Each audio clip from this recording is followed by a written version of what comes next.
Morning మ్యాగజైన్కి స్వాగతం. ప్రముఖ దినపత్రికలో వస్తున్న వార్తలు వెనక జరుగుతున్న పరిణామాలు చూద్దాం.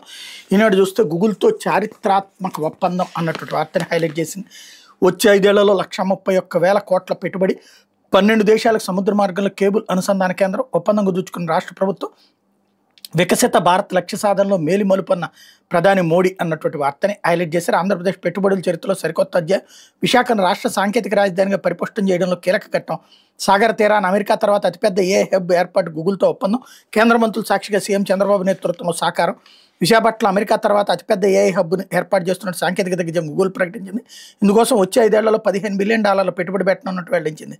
ఢిల్లీలోని తాజ్ మాన్ సింగ్ హోటల్లో మంగళవారం జరిగిన కార్యక్రమంలో ఏపీ ముఖ్యమంత్రి చంద్రబాబు నాయుడు, కేంద్ర ఆర్థిక మంత్రి నిర్మలా సీతారామన్, ఐటీ కమ్యూనికేషన్ మంత్రి అశ్విని వైష్ణవ్, ఏపీ ఐటీ శాఖ మంత్రి Nara Lokesh, Google cloud CEO Thomas Kurian, Google global infrastructure vice president Bikash Kohli, Google cloud Asia Pacific president Karan Bajwa సమక్షంలో ఆంధ్రప్రదేశ్ ప్రభుత్వం గూగుల్ సంస్థలు ఒప్పందం చేసుకున్నాయన్నటువంటి వార్తని హైలైట్ చేశారు. లేకపోతే 13,000 కోట్ల ప్రాజెక్టులకు శంకుస్థాపన రేపు కర్నూలు పర్యటనలో ప్రధాని చేతుల మీదుగా జాతికి అంకితం. కర్నూలులో ఈ నెల 16 జరిగే సూపర్ జీఎస్టీ సూపర్ సేవింగ్స్ కార్యక్రమానికి హాజరవుతున్న ప్రధాని నరేంద్ర మోడీ 13,429 కోట్ల విలువైన పలు ప్రాజెక్టులకు శంకుస్థాపన చేసి మరికొన్నింటిని ప్రారంభించి జాతికి అంకితం చేయబోతున్నారు. ఇందులో జాతీయ రహదారులు, రైల్వే ప్రాజెక్టులతో పాటు పారిశ్రామిక కేంద్రాలు, విద్యుత్ తదితర ప్రాజెక్టులు ఉన్నాయి. ఈ మేరకు అధికారులు ఏర్పాట్లు చేస్తున్నారన్నటువంటి వార్తని హైలైట్ చేశారు. లేకపోతే హైకోర్టుకు 3 న్యాయమూర్తులు justice Manavendra Roy, justice Ramesh, justice Subhendu సామంతల బదిలీకి రాష్ట్రపతి ఆమోదముద్ర నోటిఫికేషన్ జారీ చేసిన కేంద్ర న్యాయశాఖ justice Cheekati Manavendra Roy, justice Donadi Ramesh, justice Sukhendu Samantha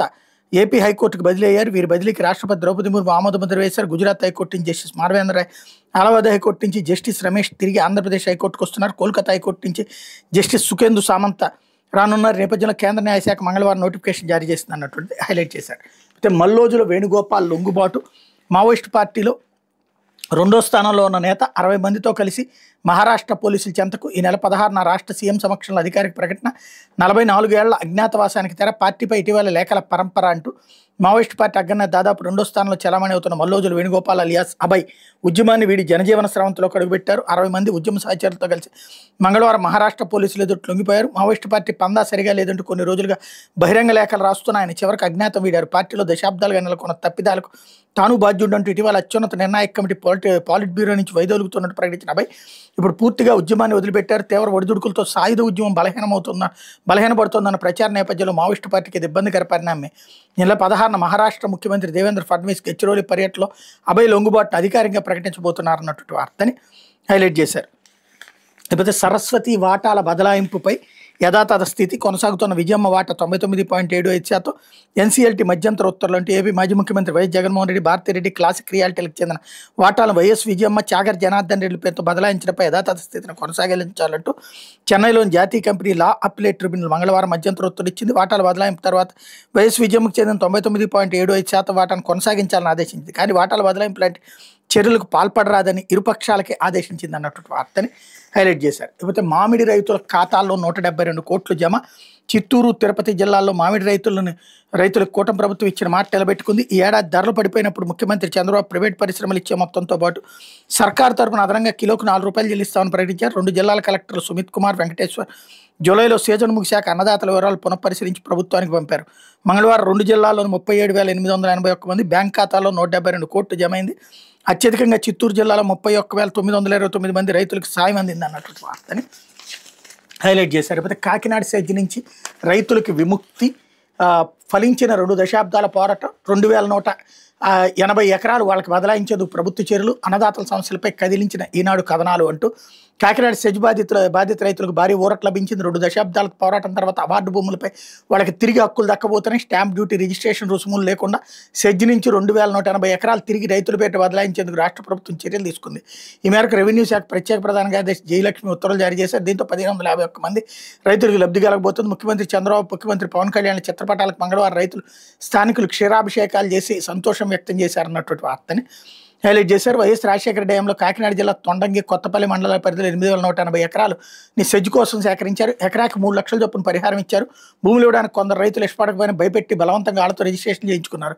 అందులో 2,180 ఎకరాలకు రైతులు పరిహారం తీసుకోలేదు.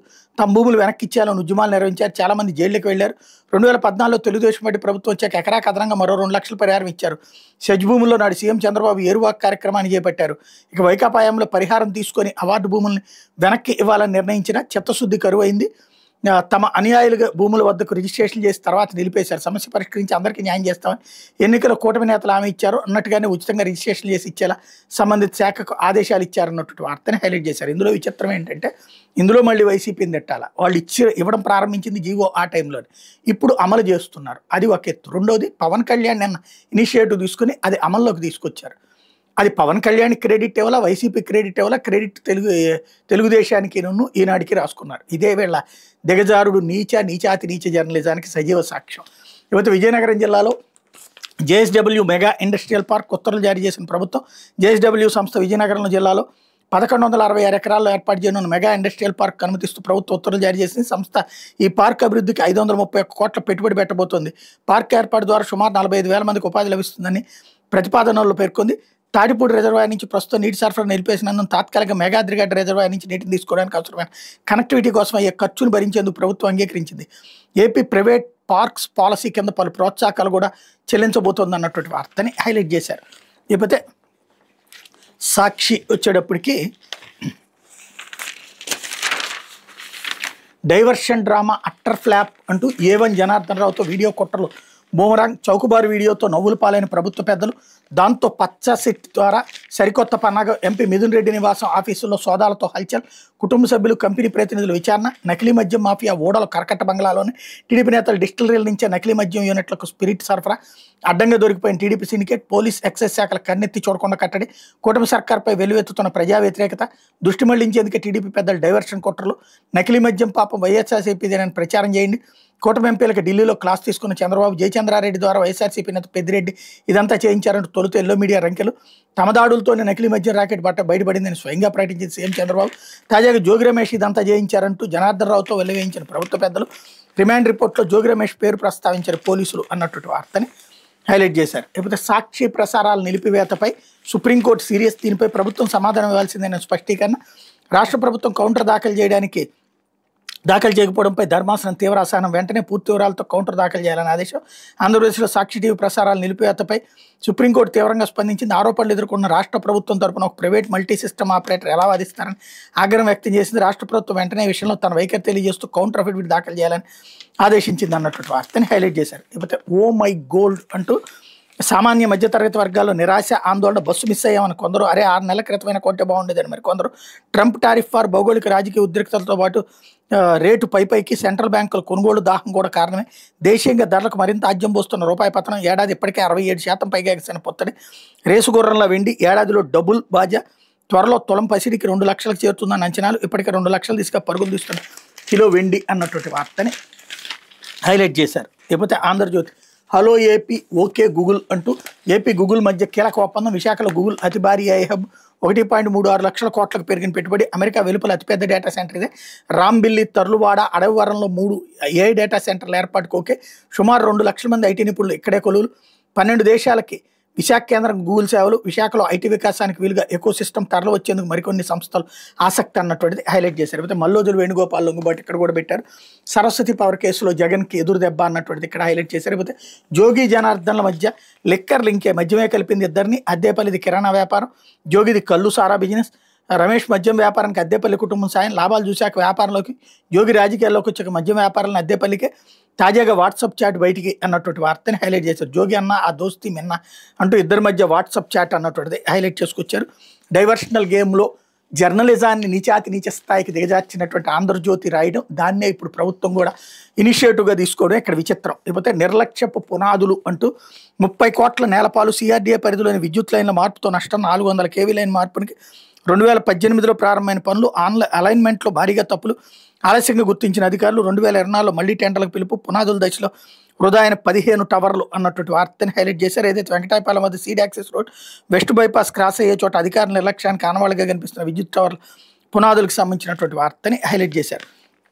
లేకపోతే రాష్ట్ర ప్రభుత్వం దర్యాప్తు చేయకుంటే మీరే విచారణ చేపడతారా, రాష్ట్రం హక్కును లాగేసుకుంటారు, మరి సమాఖ్యవాదం మాట ఏంటి, తమిళనాడు లిక్కర్ లైసెన్సుల కేసులు ఈడీ నిలదీసిన సుప్రీంకోర్టు దర్యాప్తుపై స్టే పొడిగింపు అన్నటువంటి వార్తని హైలైట్ చేశారు. లేకపోతే మిథున్ రెడ్డి ఇళ్లలో సిట్ సోదాలు అంటూ హైదరాబాద్ తిరుపతిలోని పిఎల్ఆర్ కార్యాలయాల్లో తనిఖీలు, తిరుపతిలో మిథున్ తల్లి పిఎల్ఆర్ డైరెక్టర్లను ప్రశ్నించిన సిట్, వైసీపీ ప్రభుత్వంలో జరిగిన భారీ మద్యం కుంభకోణంలో ప్రధాన నిందితుడిగా ఉన్న రాజంపేట ఎంపీ మిథున్ రెడ్డి ఇళ్లు కార్యాలయాల్లో ప్రత్యేక దర్యాప్తు బృందం మంగళవారం సోదాలు చేపట్టింది.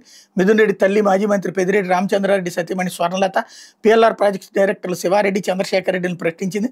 హైదరాబాద్, తిరుపతి, బెంగళూరులో సోదాలు చేసిన సిట్ అధికారులు మద్యం కేసులో కీలక పాత్ర పోషించారు. డెకార్ట్ లాజిస్టిక్స్ నుంచి పిఎల్ఆర్ ప్రాజెక్ట్స్ మధ్య జరిగిన ఆర్థిక లావాదేవీలపై ప్రశ్నించినట్టు తెలిసిందన్నటువంటి వార్తని హైలైట్ చేశారు. అయితే ఎలిప్కి 30 ఎకరాలు అంటూ ఎకరాకు 10 లక్షల చొప్పున కేటాయింపు, జేఎస్డబ్ల్యూ పార్కు ఆమోదం, పరిశ్రమల శాఖ కార్యదర్శి ఉత్తర్వులు అన్నటువంటి వార్తను కూడా ఇక్కడ హైలైట్ చేస్తారు. అయితే నెల్లూరు టీడీపీ నేతలపై పల్లా ఆగ్రహం. నెల్లూరు జిల్లా టీడీపీ నేతలు కోటరెడ్డి శ్రీనివాసరెడ్డి, వేమిరెడ్డి పట్టాభిరామిరెడ్డి తీరుపై టీడీపీ రాష్ట్ర అధ్యక్షుడు పల్లా శ్రీనివాసరావు తీవ్ర అసంతృప్తి వ్యక్తం చేశారు. ఇద్దరు నేతలు తమ మధ్య ఉన్న విభేదాలతో పరస్పరం ఒకరిపై ఒకరు విలేకరుల సమావేశాలు పెట్టుకుంటూ రోడ్డును పడుతుండటంతో పార్టీ అధినేత చంద్రబాబు ఆదేశాల మేరకు పల్లా రంగంలోకి దిగారు.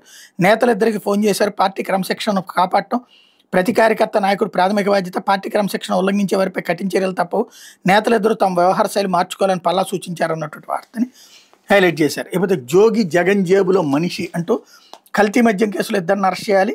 ఎమ్మెల్యే వసంత, కూటమి ప్రభుత్వంలో జరుగుతున్న అభివృద్ధి చూసి ఓరలేక వైసీపీ నేతలు కుట్రలు చేస్తున్నారని మైలవరం ఎమ్మెల్యే వసంత కృష్ణప్రసాద్ అన్న టీడీపీ కేంద్ర కార్యాలయంలో మంగళవారం ఆయన విలేకరులతో మాట్లాడారు. జోగి రమేష్ ఒక అసాంఘిక శక్తి, చంద్రబాబుకి చెడ్డ పేరు తెచ్చేందుకు తన చిన్ననాటి స్నేహితుడైన అద్దేపల్లి జనార్దన్తో కలిసి కల్తీ మద్యం డ్రామాను నడిపించాడు. సెప్టెంబర్ 24న ఆఫ్రికాకి వెళ్లాల్సిన జనార్దన్ 23 సాయంత్రం గంట పాటు జోగి రమేష్ ఇంటికి వెళ్ళి ఏం మాట్లాడారు, జోగి రమేష్ ఇంటి సీసీ కెమెరాలను స్వాధీనం చేసుకుని పరిశీలిస్తే నిజాలు వెలుగు చూస్తే తంబళపల్లి మొలకల చెరువులో కల్తీ మద్యం గురించి జోగి రమేష్ అంచాడు సురేష్ ఎక్సైజ్ అధికారులకు సమాచారం ఇచ్చారు.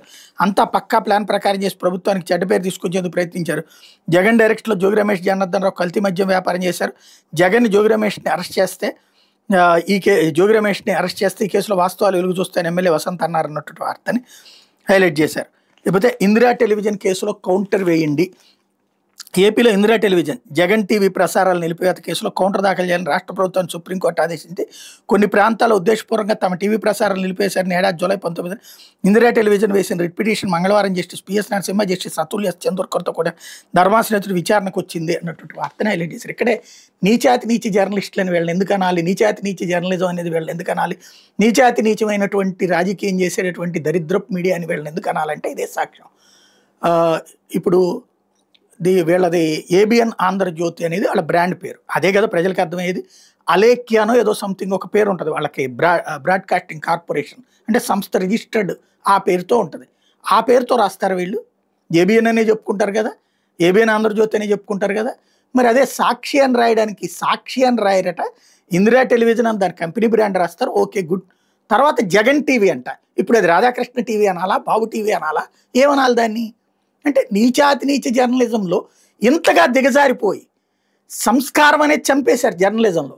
అలాగే జర్నలిజం విలువల్ని చంపేశారు.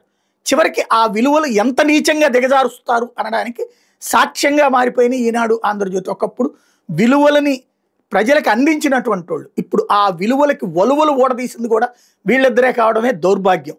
ఇది తాజాగా జరుగుతున్నటువంటి పరిణామాలు.